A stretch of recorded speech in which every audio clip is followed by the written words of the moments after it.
Welcome into another episode of NIL Conversations, sponsored by Campus Steaks. Check them out, downtown State College and Pew Street. It's a Philly thing. Mike Poorman, thank you so much for joining me. Good to have you, man. Absolutely. Mike Poorman has been covering Penn State football for 45 years, going on 46 this coming season. So you've seen it all. I mean, you were there for both national championships. Yeah. I'm sure you got some great memories. So we'll get into that soon. Mike Poorman is beloved here around Penn State. I've had him interview me on the field. I've had him teach me in the classroom. So I've had a great experience with Mike. But the first thing I want to ask, how long have you been teaching a class for at Penn State? This fall begins 25 years. Okay. So I'm pretty proud of that. And as we were talking with Michael beforehand, knowing your profs, I'm coming up. This fall will be 5,000 students, which is a lot. You remember all the names? I remember Landon. I remember Devon. Well, I remember. I remember a lot. I probably Right. remember a couple thousand. Okay. I take pride in that. All right. Well, that's why I wanted to ask you. I wanted to ask you your top three, and you don't have to, not necessarily favorite, but maybe most memorable Penn State football students, because the class that Mike Poorman teaches is taken by almost all comm students. I loved it. It's still one of my favorite classes to this day. I'm not saying that because he's sitting right here. I really did enjoy it. But I want your top three favorite / most memorable Penn State football players that you've had in class. That's a great question. Well, it's a sports class at Penn State. I mean, Donald Duck could teach it, and it would be a good class, right? I think one of the best things about my class, two good things about the class is I get good guests. We always had good guests. Try to make them Penn Staters, and then the mix. There's students from all the sports teams, students from comm radio, students who work for athletics, students who are in the collegiate and onward state. So it's a great mixture of kids. I just got an email this morning. There's a transfer in for women's soccer. Class is full, but I said to Jamie Perry, who we all know and love, I said, let her in. She's going to add value to the class. Yep. We have a transfer coming in to play for women's soccer. I don't know how or where, but she's going to add real value to the class. Yep. I'm not going to give you my favorites. I'm going to give you my three favorite things. Okay. I have this theory. There's certain students who kind of run the class. It's 125 students. In the fall, it goes to 175. But you from the back row, you were active, you're smart, you were engaged, and you were funny. So you were a major character in class. So you kind of ran the class. Devon did that from the second row. Nick did that from the first row. One year I had Saquon and Hannah Mears, who's killing it with the Pirates, from the second row. There's certain people, and I'm sure it's the same way with the locker room, right?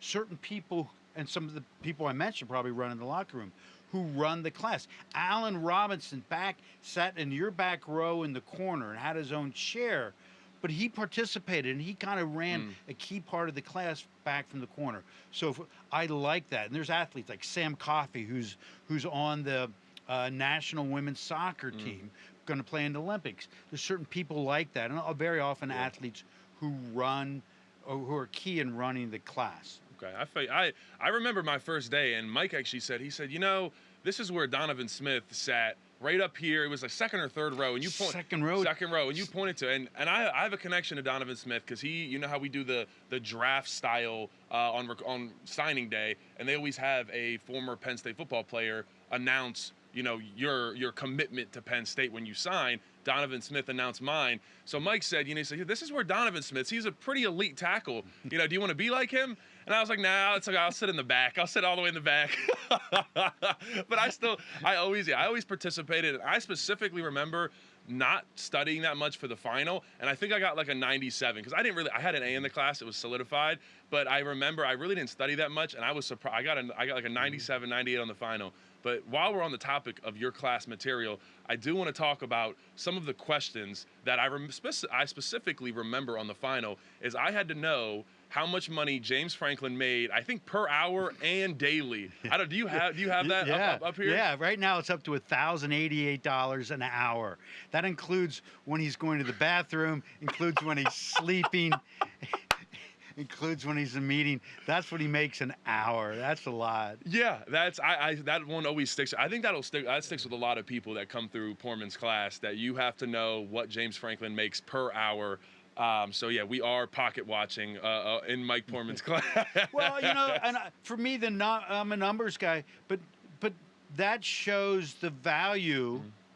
That shows you the kind of money we're talking about in the college football industry. Yep. There's no, in my mind, and it's great that you remember that, but that's who you are. That those type of things are of value. And Big Don, second row end seat, never missed a class. I remember that stuff. Yeah, that's awesome. And we're talking about like Joe Lister, who's the editor of Onward State.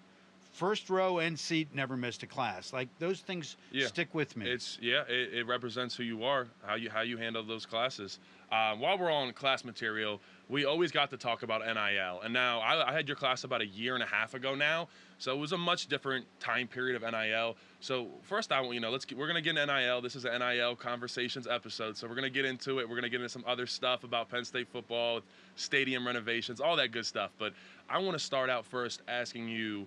You have obviously very closely been following the whole NIL landscape in college football. When you first heard about NIL, how did you foresee what it was going to become versus what has it become now? Like how different has it changed than what you thought it was going to be when you originally heard, hey, these guys can make money off their name, image, and likeness? It's a great question. I took it at its merits, name, image, and likeness. If you're going to sell jerseys, do autographs, make public appearances, you're going to get paid for that, like anybody else. My role then is still the same role now. It's whether it's covering a team or philosophy about college athletics, or as a professor, there's the same rules for everybody. If you're not an athlete and you want to transfer to Idaho, you can. If you're a telecom major, Michael, you can transfer tomorrow. And now, athletics, NCAA, you can. That should be the rule. So if you want to profit off your name or image or likeness, you should be able to do that. That's always been my rule of thumb. That I see that it would turn into a pay-for-play type of contract deal. No, I don't think anybody did. On the other hand, it makes sense. I talked about when you look at Penn State football as a standalone business and what players get from Penn State athletics for scholarships, 5.6% of gross revenues for Penn State football go towards scholarships. In the NFL, 48 to 50% of all gross revenues from the CBA, which we talked about in class, go towards players' salaries. So it had to happen. The labor was working for basically peanuts. Scholarships are great, the perks are great, but the money is so much, it did make sense that that's going to be shared. Right. Yeah, and we'll get into that settlement in a little bit. But sticking on the topic of NIL, and so it sounds like are you a fan of the transfer portal, of how we are right now? Yeah. You think that someone, because personally, my standpoint, this is what I recommend. I think someone should be able to change schools one time in undergrad, and then you can do it once after you graduate as a grad student. Well, you think you're saying for athletes? I think for athletes. So why are athletes different than anyone else? Now they're not. That's a fair point. I like it. So once the House settlement comes in and there's $22 million, right now the grant aid that an athlete signed is a page and a half. Okay, the CBA for the NFL is 456 pages. So I would assume that once you start making house payments to athletes, whether they're women's lacrosse or football, there'll be language in there that will tie you to that school for a longer period of time. But I still think it's open transfer up for negotiation. Okay. And then the players can give up that right for compensation, which they do in the NFL. Absolutely. Yeah. Okay. So I hear you. Yeah. And it's better for team continuity, but by putting those constraints on it, it violates my core role of every instance, unless there's a separate agreement, treat an athlete like a student. I agree. I think that's fair. I think there's certain things like when Tennessee and when Florida got in trouble by the NCAA, and then they ended up not getting in trouble because the state legislation ruled, sided with the teams and said, hey, there's no reason why a player shouldn't be able to meet with the head of the NIL collective, because they need to know how much they're going to go make when they get there. And to say that's illegal, imagine you go to your job interview and they say, yeah, we want to bring you on, and you say, okay, well, how much are you going to pay me? And they say, oh, no, we're not going to tell you until you start. You have to sign, and then we'll tell you. I mean, in what world does that make sense? I don't think anybody's accepting that job offer. So it is only right that it should be that same way in the NCAA. You should be able to know how much money you are going to make. But moving on, Mike Poorman, I always give him credit, and I always say this. He always asked me the hardest questions out on the field. He never grilled me too hard, but I would always have to think a couple extra seconds because he was trying to catch me slipping. So I'm gonna throw some interesting questions his way and see how he handles them. But I want to start off first with kind of the elephant in the room. Penn State football is clearly behind in NIL. I think that five-star quarterback Matt Zollers, who just committed to Missouri, got a SRT Hellcat, which I think is anywhere between $80,000 and $100,000 car. And I saw a couple fans post about that, and we just lost them. We were in a very tight battle with Missouri for him. So that's kind of just an example I'm using. But why are we not able to compete like that? Why are we not able to give five-star quarterbacks a $100,000 Hellcat? Well, I'm going to come back to that in a second. Mm-hmm. It's all going to change. Right. I think this is a short-term thing. So given those the new way that things are going to be done, it's going to be more of a level. It's never been a level playing field, but it's going to be more evenly administrated rules. To answer your question, I think part of it is the Penn State culture. Pennsylvania is a Midwestern state that happens to be in the East. The average Penn Stater is a middle-class, blue-collar type of person. The average donor to Penn State is not a big-ticket donor. The average gift from the Lion Line, where they call and ask for donations, the average gift is $37. So it's the culture of Penn State, in some ways, that has kept the giving level. The culture at A&M is very different. The culture at Ohio State, I was just having this conversation. Columbus has X number of Fortune 500 companies.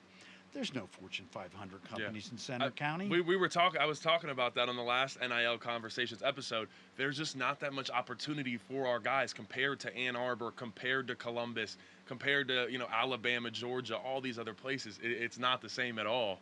Right, and so I think it's that overarching culture, and I think in all candor, the way that there were different collectives, and now it's emerged into one, and now it's a question how much is being done in-house versus out-of-house. And I also think a lot of these things are what you're really becoming great at, and I think I'm good at, they're relationships and networking. So you got to know the right people. Now, they're doing it now, James and Happy Valley United. I think Mike Rhodes has been really good about this.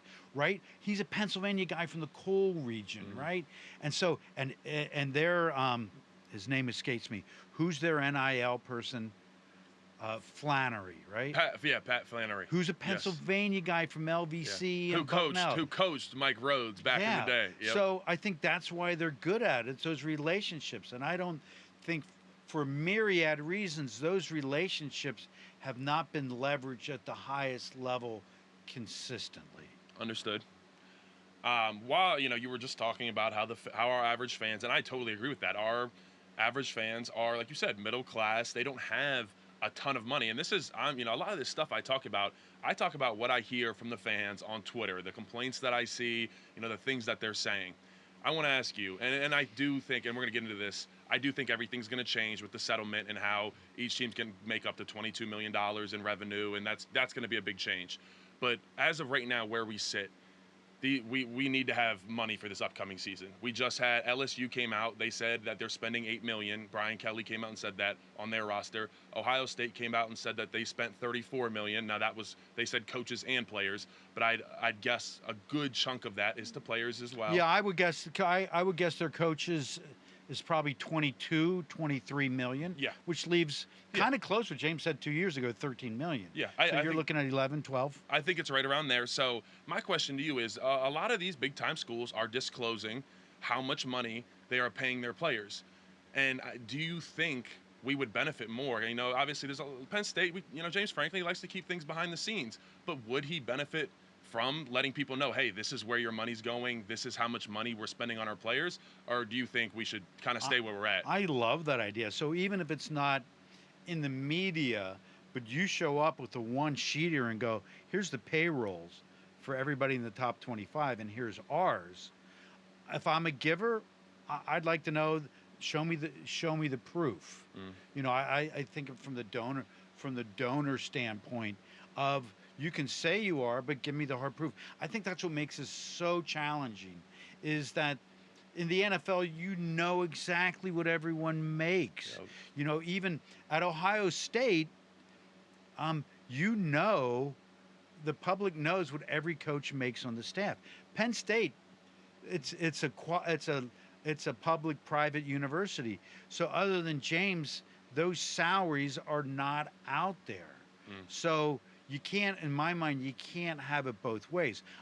So to kind of answer your questions, yes, I think if the public knew that Ohio State's player budget is 12 million and Penn State is 6, I think people might be more inclined to give. Yes. Is that going to happen? Probably not. No, I don't think so either. But because and like I said earlier, I try to listen to the fans, and that's what I try to bring up the things that they mention. I see a lot on Twitter and on social media, and that was a big comment I kept seeing, is where is our money going? So I think you start to tell people where that money is going. Let me know as a fan. Let me know that I'm funding Nick Singleton to play here at Penn State. Let me know that I'm giving money to deny Dennis Sutton. I think that makes it more personalized and makes people feel good about themselves. Because guess what? When Deny has another game-winning strip sack, I just broke down his film yesterday, so I was having a good time looking at that. When he has another game-winning strip sack, I get to say, hey, I gave him $100. I somewhat helped. I think that could be really helpful to James Franklin and Penn State as far as NIL goes. I think you're right. DDS is such a sweet guy too, isn't he? He is awesome. I think that if people knew, and this is, I don't know if this is the right number, but let's say if people knew Nick was making $500,000, I think they'd be okay with that, because then you can compare what the running back from Mississippi made when he went to Ohio State. Yeah, Judkins. Yep. Judkins, and what Nick turned down. Here's the other thing, is I remember talking in class. You might have been the class you were in. It's like, okay, eventually there's going to be slotted positions, and I go, do you want everyone to make the same, or should, I think this was last year, maybe you were in a class. I go, and Nick wasn't in class at this time, and I go, should Nick make more than the starting left tackle or guard? And everybody says yes, including the players in class. It's okay, they make more. So I think the fact, if there was a chart and said, here's what Big Ten starting running backs make, and Nick's rated 12, I think that would actually gain some appreciation for Nick for staying, and you might go, hey, we need to pay this guy more. Right. Yeah, I definitely agree with you there. I think we are headed to where, if you're a top 5 tackle in the NFL, you make a certain amount of money. If you're a top 5 outside linebacker, you make a certain amount. Like, there is an allotted amount. So I do think we are headed for that.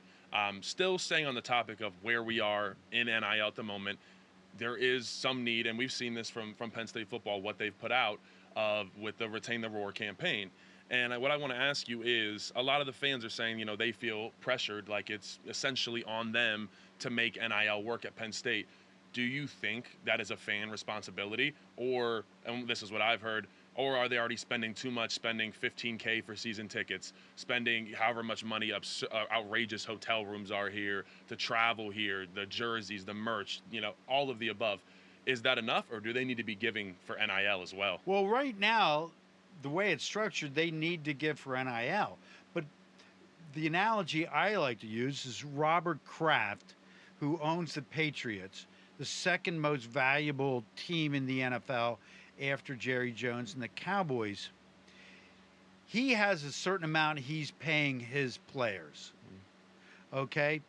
Um, he's not then going to the fans and go, hey, can you guys kick in extra to pay Derek May?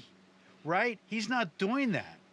All right? Right. Now, Derek May can get other deals, which he does, on his own and through the Players Association, but he's getting X amount for his salary from Robert Kraft.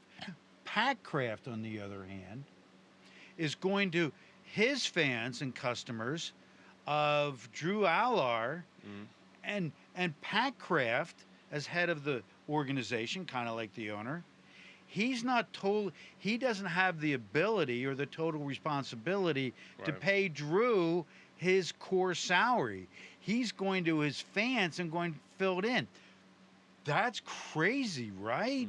So that's why it has to change too, because if you're a Patriots fan, they're going, hey, all this, and kick in an extra $1,000 a year to pay Drake, right? Yeah. It's incongruent. Yeah, I do think. I think it is, there's that. It's hard because you need that money. And when you have an alumni base that is as big as Penn State is, you'd like to think, it'd be easy to fundraise some of that money. I think that was a big thought at the beginning of this was, hey, we're going to kill NIL. We have the biggest alumni base. It's not even going to be close. And then, here we sit today. I do think all of that's going to change where we won't need to depend on the fans. But at the moment, it kind of feels like that. And like I said, I think it's alienating some fans to making them feel like, hey, you guys are putting this on us a little bit. So also, that's what I wanted to ask. And I don't know if you know anything about this, but it feels like a lot of these college teams aren't getting big-time corporate sponsors. You haven't seen a lot of that. I'm curious as to why big-time corporations aren't wanting to get in on this product that they're now able to. It's an ROI. I mean, they're not going to do it as philanthropy, as a gift. Now, they may do it as philanthropy as a gift to fund a classroom in the Willard building that has their name on it. Okay? That's a donation. But if your Sheets, are you going to sign up Singleton? And I think they should. I think if I'm Sheets, Singleton was Gatorade Player of the Year. You do a whole campaign around Nick Singleton of Gatorade in Pennsylvania. I think that might drive sales. Yeah. If it drives sales, they're going to do it. But they're not in business just to be good guys. And if they're in business to be good guys, they'll do a different type of gifting rather than something as far as getting that return for their dollars. That's why when Penn State Athletics goes out and gets sponsors, first through Learfield and now through Playfly, you're going to get signage in the stadium. You're going to get so many impressions. You're going to be on every single email. You're getting something in return that's going to transfer your brand to that athletics, or you're going to drive sales. And I think that's why you're not seeing the home builder, West Shore Homes. Are they selling more homes because they're sponsoring a player? As a home buyer, I don't know if I'm going to buy a home. Again, I'm going to use Nick because Nick says buy this home. Right, BJ Worslin over at West Shore Homes. Yeah. It's fair. And not to disparage them, because I think they are doing it, part of it, to be a good corporate Penn State citizen. Good on them.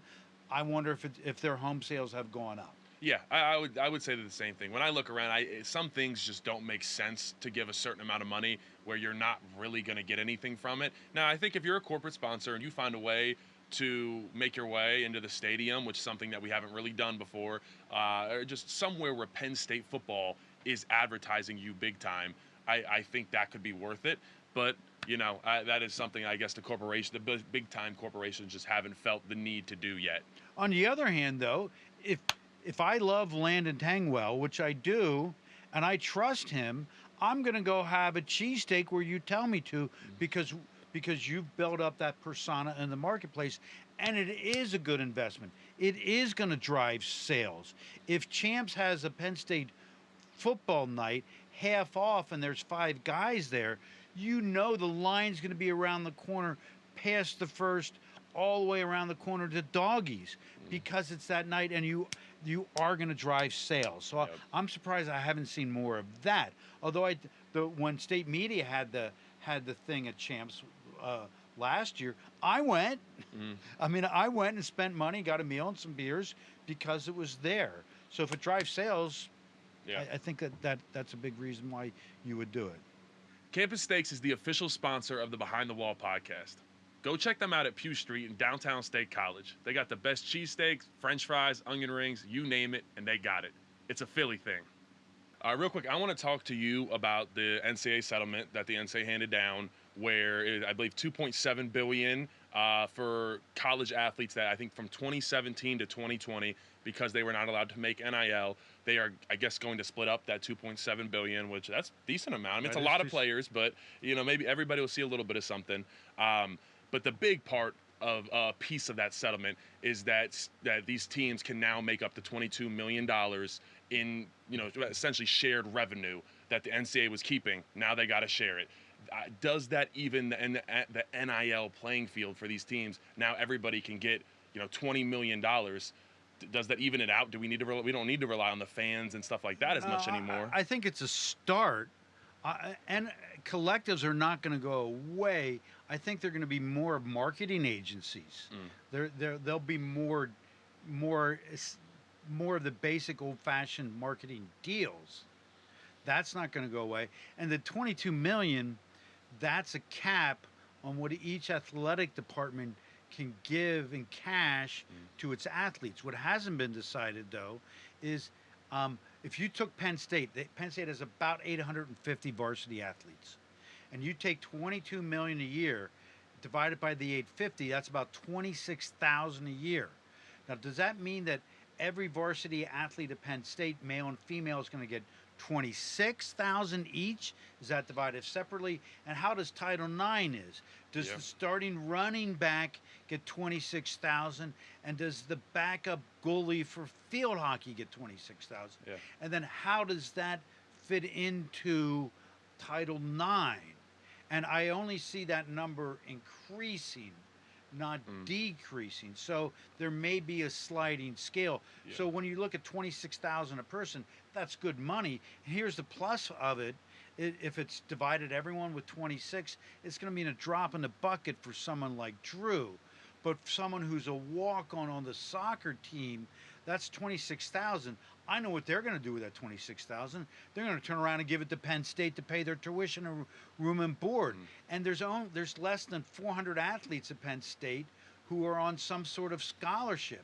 So half of them are going to get this money. We don't know how much it is, that they're going to turn around and give back to Penn State. Yeah, and I do think something that's coming, and unfortunately for some Penn State students, is that we have 31, varsity teams here. I think that's going to get cut down. Alabama, those SEC teams, they have like 15, 16 varsity sports. We're having to fund basically double what they do. I hate to say it, but sports like rugby and they're not going to be varsity sports anymore. I think that is a reality of something that's going to come from this.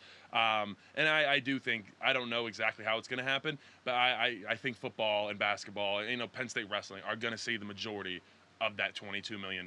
But there's a lot of Title IX issues to get into with that. But here's one thing I want to ask you. We are headed towards salaries. I think that's clear with this $22 million being, now the school, it's not fully regulated yet, but the schools are going to be able to pay the players directly. We're not there yet, but I think that is coming very shortly from the NCAA. Once that happens, you're an employee now. So you are now taxed on your food, you're taxed on your clothes, and the biggest one, you are now taxed on your scholarship. So what does that mean? Does that mean now, as a player, you have the option to not go to school? Do you just come to Penn State, and are you allowed to just play football? Cardell Jones with the legendary quote, "We're here to play football, not play school." So, is that a reality for college football players? Really, everybody, but mainly college football players. Are we going to see guys opt out of getting a degree, which I think would be a big mistake, but I want your take on that. That's a great question. I think it is the question. And you ask, do we see this happening? No, I don't think any. If anyone tells you that this is what's going to happen, uh, they don't know. Now the question is, if they do become employees, you're right. It's a whole. You can be fired, right? Can you be traded? Those type of things. I think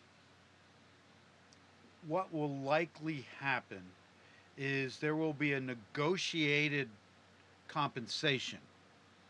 Now, whether it's a collective bargaining by a recognized labor unit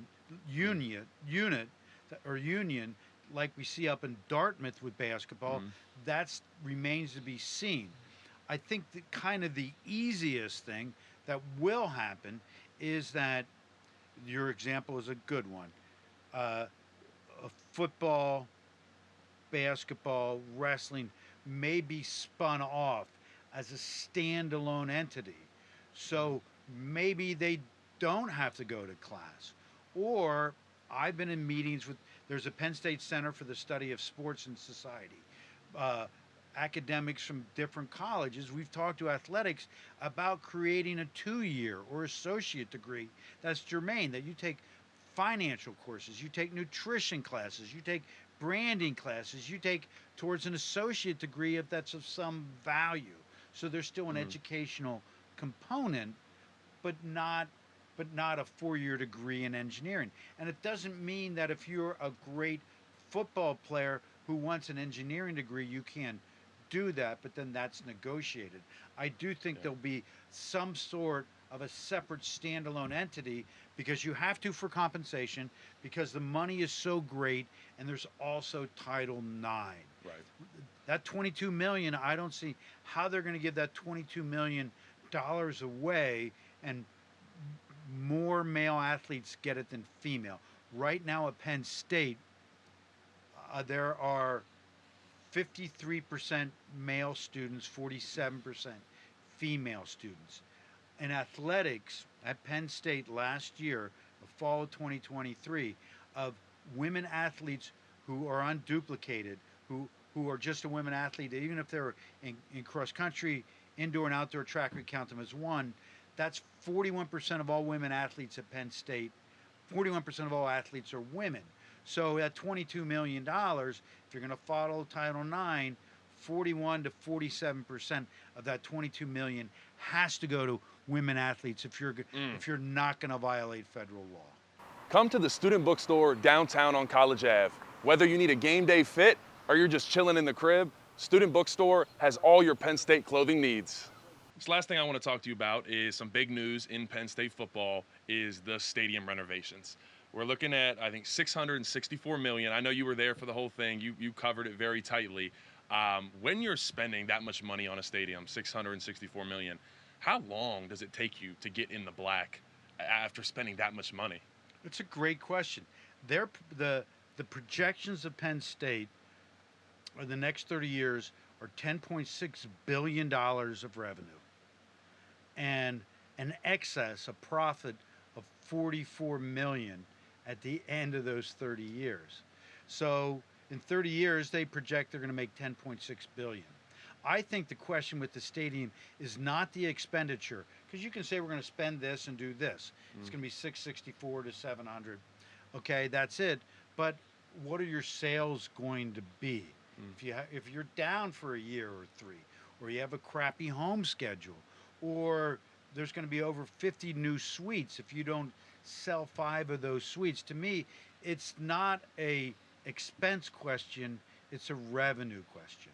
Okay. And I think a piece of that is we've talked about the possibility of like a winter classic, playing some hockey after we get Beaver Stadium up to par, even of maybe like a preseason NFL game, that type of thing. So there is that There possibility for has to be a revenue. lot of that. I Yeah. mean, it's like um, Nebraska women's volleyball had 92,000.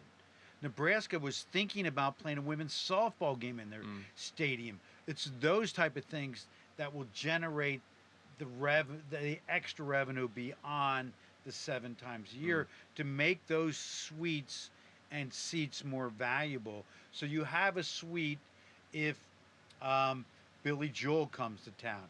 So you have a suite when Taylor Swift is playing for 5 nights. So you have a suite when you have Penn State playing Michigan in hockey with 100,000 people there. Right.